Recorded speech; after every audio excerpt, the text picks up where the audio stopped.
I think there's a new American dream. The old American dream was to own a home and 2 cars. The new American dream is to have a job and be able to have benefits to support my family. The story of the American middle class is one that was written not just in U.S. cities, but in rural towns like Eden, North Carolina. For much of the 20th century, Eden was a textile town, the kind of place where mill workers made good money and lived a comfortable life with their families in company-built houses. But those days are largely gone. Visit the town today and you understand why in Eden many talk about the middle class as if it was a distant memory. And that is because for many in Eden, where 1 in 4 people lives below the U.S. poverty line, jobs are more distant hope than reality. 3 out of every 10 homes in Rockingham County live in poverty. At the Lord's Pantry, which Baptist pastor Torrey is bringing back to life in an old abandoned church building, they now help feed more than 300 families each week. For many families in Eden, choosing between paying their utility bills and eating is just part of the routine. So that is 3 out of every 10 homes that we pass don't have food in the refrigerator adequately. They are food insecure. They're choosing between putting gas in their car and going to work or buying food for their children. It's a routine that 25-year-old Kevin Thomas knows too well. He's been in and out of trouble with the law and battled addiction. His story is in part one of missed opportunity. Thomas did well enough in high school to get into university but couldn't afford it. But he hangs on to the idea that things could turn around and that he's part of America's middle class. I mean, I consider myself middle class. I'm not, extremely poor, and I'm not going without, but I got to work overtime every week, and every time I spend $1, I got to, do math before I spend it or budget it, because I'm afraid I might not have enough to get to work or, get gas money or something like that. So, I mean, struggling. Now married, Kevin and his wife Victoria have 4 children between them, and they're trying to make the best of things.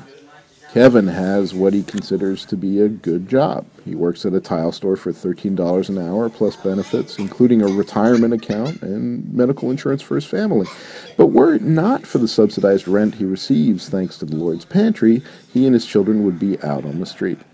Go around the table at the Wednesday morning men's Bible study class at Eden's First Baptist Church, and you hear plenty of stories of woe. Grown kids battling a drug addiction and still living at home, or grandparents taking custody of their grandchildren to try and shelter them from their own children's harsh lives. You also hear plenty of prescriptions for what to do and what not to do to fix Eden in America. I think it's nice here. It's affordable here.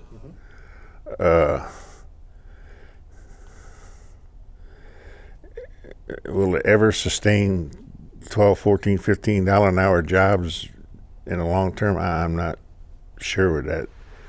The problem for Eden is that, at least for the time being, those old-fashioned manufacturing jobs aren't coming. In fact, they're still leaving.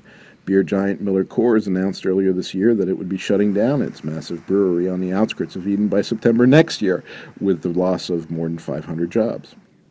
For the town of Eden, it isn't just about jobs. Mayor Wayne Tuggle says the loss of Miller Coors will mean the loss of $1.4 million in water fees alone, and that will add to the loss of other fees from industry. Over the last 10 years, our revenue has dropped $5 million, and that is a big hit for a small city. The town also is facing a $48 million bill over the next 5 years to comply with a federal Environmental Protection Agency order to update the town's sewer system, all of which means that the budget just doesn't add up anymore in Eden. And then there is a physical legacy to the deindustrialization. Eden is a place that's not just littered with remnants of the past, it's laboring under the physical burden of them. There are the old mill buildings, the company houses that were built for textile workers, and even old main streets where not just 1 or 2 businesses have left, but literally almost all of them.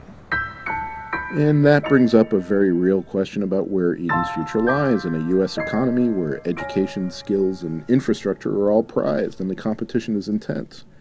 To someone like Kim Holden, who works 5 jobs to survive and earlier this year helped her 18-year-old son leave Eden, it's hard to be positive about the future. It could very well go downhill to a ghost town.